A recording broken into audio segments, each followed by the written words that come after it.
اس کے بعد اللہ رب العزت آیت نمبر 133 میں فرماتے ہیں ام کنتم شہداء اذ حضر یعقوب الموت اذ قال لبنیہ ما تعبدون من بعدی، کیا تم موجود تھے، کیا تم حاضر تھے جب یعقوب علیہ السلام پہ موت آئی، جب وہ اپنے بیٹوں سے کہہ رہے تھے تم میرے بعد کس کی عبادت کرو گے؟ قالوا، انہوں نے کہا نعبد، ہم عبادت کریں گے، الہ کا، آپ کے معبود کی، و الہ آبائک ابراہیم و اسماعیل و اسحاق الہ واحدا، اور آپ کے باپ دادا ابراہیم، اسماعیل، اسحاق کے معبود کی، الہا واحدا، ایک ہی معبود کی، ونحن لہ مسلمون، اور ہم اسی کے لیے فرما بردار ہیں، اسی کی اطاعت کرنے والے ہیں۔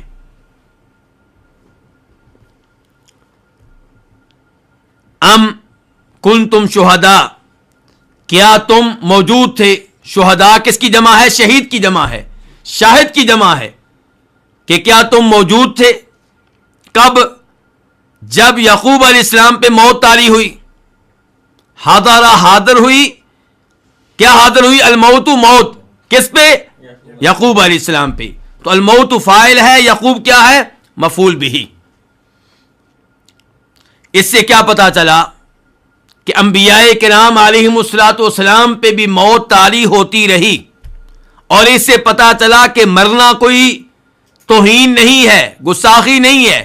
آج اگر ہم یہ کہیں کہ نبی علیہ السلام فوت ہو گئے تو کئی لوگ کہتے ہیں کہ یہ نبی علیہ السلام کی توہین کر رہے ہیں، آپ کی گستاخی کر رہے ہیں، جبکہ انبیاء کرام علیہم السلام کے لیے موت کا لفظ خود اللہ رب العزت نے استعمال کیا۔ یہاں پہ دیکھ لیجئے اذ حضر یعقوب الموت، اللہ تعالی نے یہ نہیں کہا کہ کیا تم اس وقت موجود تھے جب یعقوب علیہ السلام پردہ فرما رہے تھے، جب یعقوب علیہ السلام وصال فرما رہے تھے، جب یعقوب علیہ السلام انتقال فرما رہے تھے، بلکہ اللہ تعالی نے کہا اذ حضر یعقوب الموت، اور اللہ رب العزت نے نبیوں کے امام جناب محمد رسول اللہ صلی اللہ علیہ وسلم کو مخاطب کر کے کہا انک میت و انہم میتون، کہ بے شک آپ میت ہونے والے ہیں، فوت ہونے والے ہیں، اور یہ کافر بھی فوت ہونے والے ہیں۔ اللہ نے میت کا جو لفظ کفار کے لیے استعمال کیا، وہی لفظ اللہ رب العزت نے آخری نبی کے لیے استعمال کیا صلی اللہ علیہ وسلم۔ کہنا یہ چاہتا ہوں کہ مر جانا، فوت ہو جانا کوئی توہین نہیں ہے، کوئی گستاخی نہیں ہے، یہ ایک حقیقت ہے۔ کل نفس ذائقۃ الموت، ہر نفس نے موت کا ذائقہ چکھنا ہے۔ انبیاء کرام علیہم السلام پہ جب موت طاری ہوتی ہے وہ اللہ کے قریب ہوتے ہیں، ان کو اللہ تعالیٰ کی طرف سے نعمتیں ملتی ہیں، تو اس لیے فوت ہو جانا کوئی توہین اور گستاخی نہیں ہے۔ اللہ تعالیٰ کہتے ہیں کیا تم موجود تھے جب یعقوب علیہ السلام پہ موت طاری ہوئی؟ مطلب کیا ہے اس کا کہ تم اس موقع پہ موجود نہیں تھے۔ ہم تم کو بتاتے ہیں اس موقع پہ کیا ہوا، ہم تمہیں بتاتے ہیں یعقوب علیہ السلام کا دین کیا تھا۔ اذ قال لبنیہ، یہ دوسرا اذ پہلے اس سے بدل ہے کہ کیا تم موجود تھے جب یعقوب علیہ السلام پہ موت طاری ہوئی؟ کیا تم موجود تھے؟ اذ قال، جب یعقوب علیہ السلام نے کہا، لبنیہ، کس سے کہا؟ اپنے بیٹوں سے کہا۔ بنیہ اصل میں کیا تھا؟ بنین، ابن ان کی جمع ہے۔ جب یعقوب علیہ السلام نے اپنے بیٹوں سے کہا، کیا کہا؟ ما تعبدون من بعدی، ما استفہامیہ ہے، کس کی؟ تعبدون، تم عبادت کرو گے، من بعدی، میرے بعد، یعنی میرے فوت ہو جانے کے بعد۔ اس سے پتا چلا کہ ہر مسلمان کو چاہیے فوت ہونے سے پہلے اپنی اولاد کو جمع کرے، اپنے بیٹوں کو جمع کرے۔ کس کے لیے؟ جائیداد کی تقسیم کے لیے نہیں، توحید کا آخری پیغام دینے کے لیے۔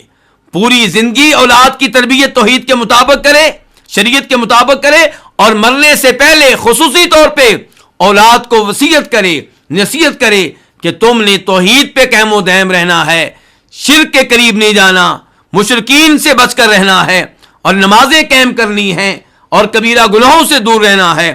یعقوب علیہ السلام کہہ رہے ہیں سوالیہ انداز میں، سوالیہ انداز اس لیے اختیار کیا ہے تاکہ اولاد کے ذہنوں میں یہ پیغام بیٹھ جائے۔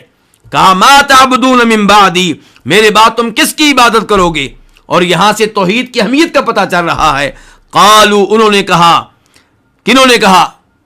یعقوب علیہ السلام کے بیٹوں نے کہا نعبدو ہم عبادت کریں گے، فعل مضارع ہے جمع کے لیے، ہم عبادت کریں گے الہ کا آپ کے معبود کی، جس کی پوری زندگی آپ عبادت کرتے رہے، اور وہ کون ہے؟ اللہ، ہم اس کی عبادت کریں گے، وَإِلَٰهَ آبَائِكَ اور آپ کے آباء و اجداد، آپ کے باپ دادا کے معبود کی عبادت کریں گے، ابراہیم کے معبود کی، اسماعیل کے معبود کی، اسحاق کے معبود کی، الہ واحدہ، کتنے معبود ہو گئے؟